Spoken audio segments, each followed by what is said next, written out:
So listen, y'all, it is your girl, Maya Haridat, business coach, and helping you today figure out ways to bring in more sales into your company. And today we're going to talk about something that might step on a few toes, but I'm going to say it with love. Okay. If you have been out in these entrepreneurial streets and you are relying 100% on referrals to keep your business afloat, we need to talk, y'all. Okay, because trust me, I've been there and I've learned the hard way that it is not the sustainable way to grow. So listen, if you haven't already, grab a notebook or open up a new dialogue on your computer right now, kick back and vibe with me for a few minutes because I want to break this down. So listen, and if this hits home, please like this video and share it with fellow entrepreneurs who need to hear it because this is all about helping you bring in more revenue and more sales within your company. Okay.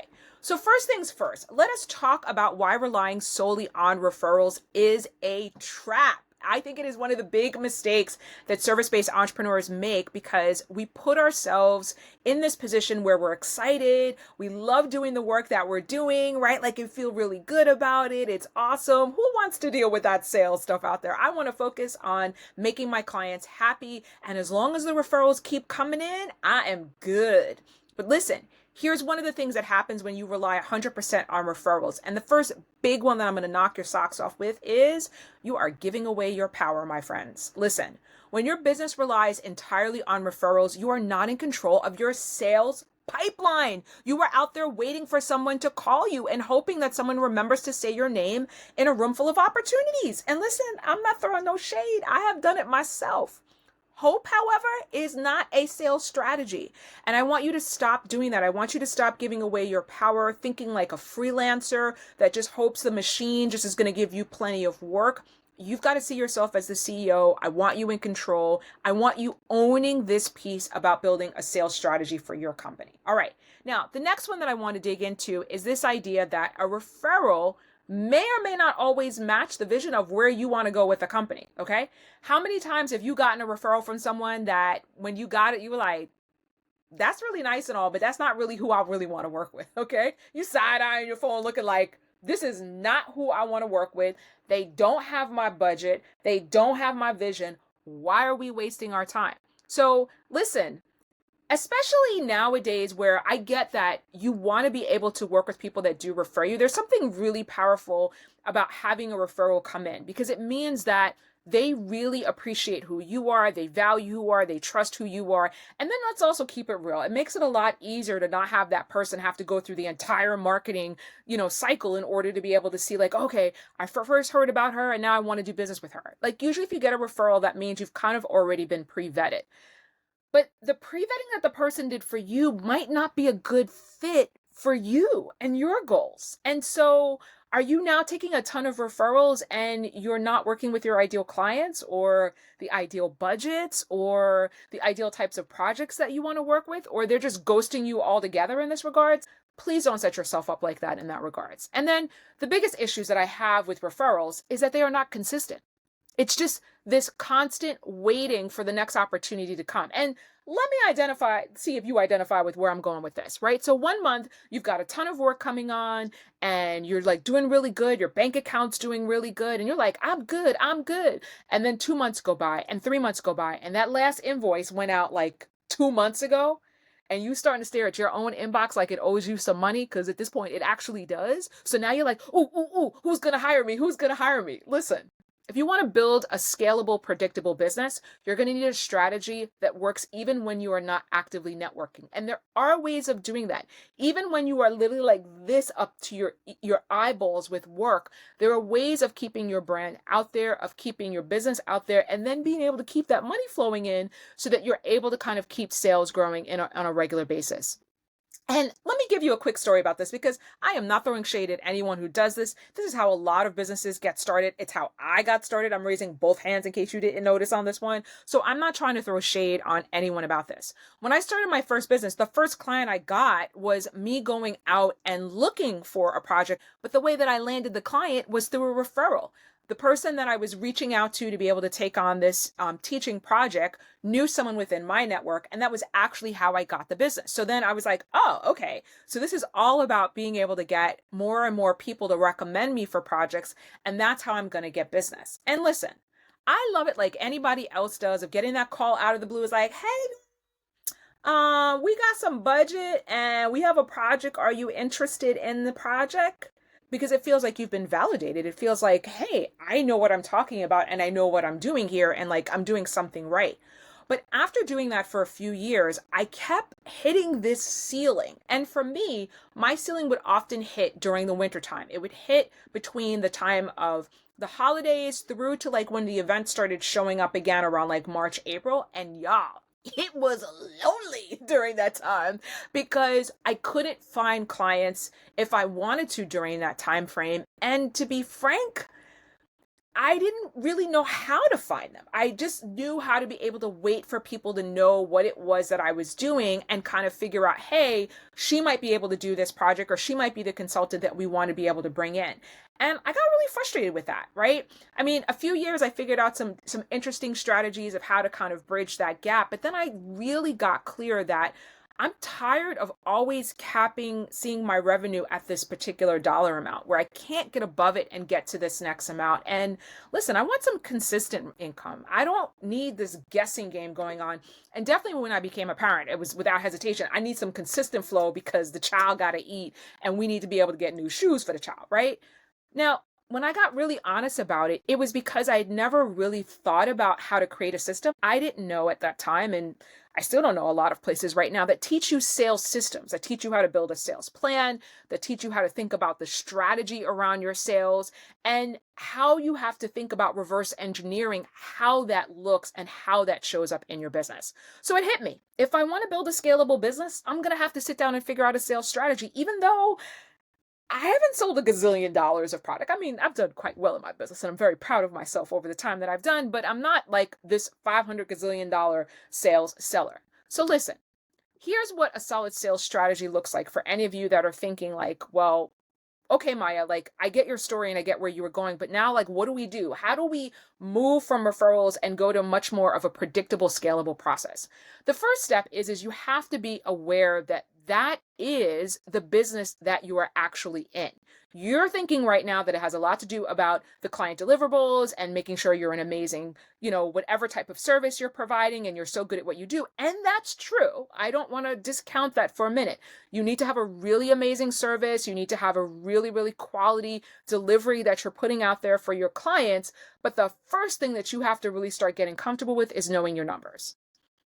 And y'all, I'll be honest, when I first started doing this, I didn't want to know the numbers because I knew they were going to look really ugly when I sat back and looked at them. So I was, that scares me to plan for it. So what I did was I started figuring out how could I reverse engineer this sales plan in a way that allows me to target outreach, that allows me to target follow-ups, the number of proposals that I sent out in a way that made me feel really confident.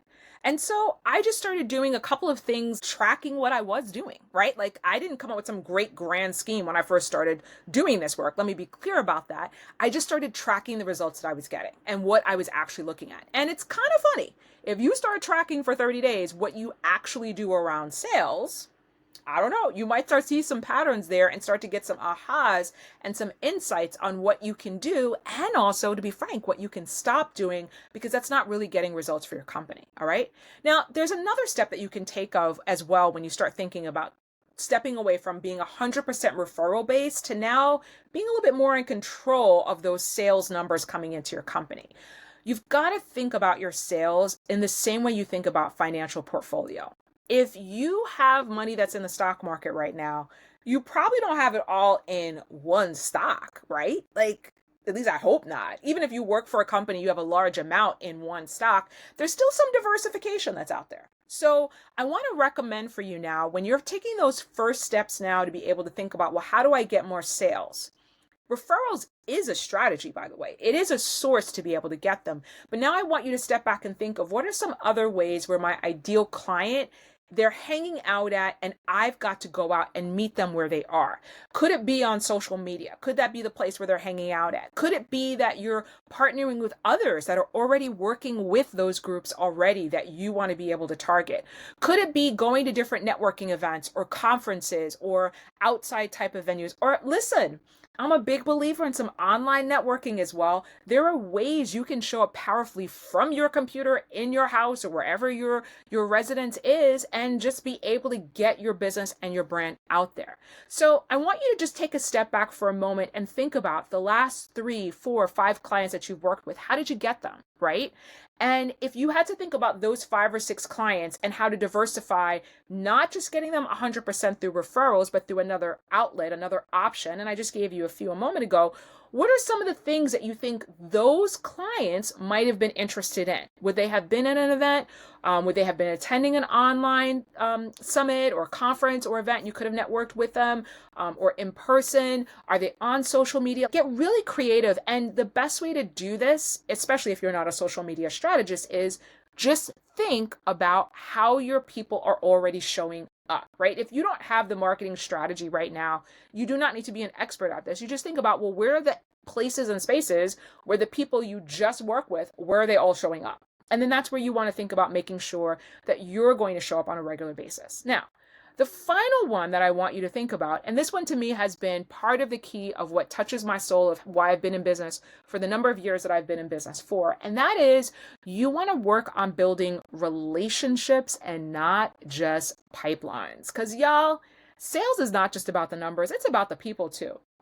It's about the people that you're connecting with and finding ways to deliver value to them at all stages and phases of the conversation. So I am not going to ever have a conversation with someone where they don't buy my product or service right here, right now, and then like we are just cut them. No, because you never know. Now, there are times where we're just not going to be a good fit, and that's a whole different conversation. But if it's kind of like a, well, not right now, or I need to get the budget for it, so not right now, you got to find a way to nurture those particular clients. And I listen, for a number of you out here right now, if you just built out how you nurture relationships, we could do a whole strategy for sales where you don't even have to talk to new people, but you're just nurturing enough relationships until they might be interested in purchasing. And listen, I am that person that has been on someone's email list, I exaggerate not, for 10 years, and then all of a sudden I buy something. So don't just automatically cut people off because they're not buying something after this month, they have to go. No, find a way to really build a long pipeline. And I will definitely tell you that within my own business, that's something that I've really prided myself on, of doing my darndest to build relationships, to build networks, to build conversations. Because what happens is that when you build these relationships over time, and they really get to know you over time, it becomes very quick to get that person then to be able to say yes. Sometimes people need to take time to get to know who you are and how you show up. All right. Now, the final piece that I'm going to give you on this referrals conversation is you got to think about ways to create a repeatable process on the back end of your business. Okay. I want you to step back and think about how do you work on your outreach, right? What does that actually look like? What are the steps that you are doing right now when it comes to follow-up? Do you have templates?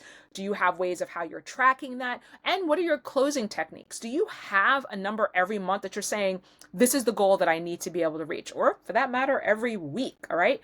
When you start finding ways to create a repeatable process, it becomes so much easier to not have to get out of bed Monday morning and think like, all right, now what do I do? How do I go after sales? Like, it's easy to kind of be able to just show up and get in the rhythm, get in the flow, bring new people onto your team, and really be able to educate them on the way to be able to support your company best. All right. So listen, I know that building a sales strategy is going to take time. It is not an overnight quick fix, and you're going to have to roll up some sleeves on it, and that's okay. But the goal is this: you're going to take back control. It's you. It's your business. You do not want to be depending upon someone else giving you referrals as the only way of how you make money. So your job is not to be sitting around and waiting for the referrals to drop in your lap. So it might cause a little boo-hooing, a little bit of crying, or if you like me, a little bit of cussing, and that's okay. All right.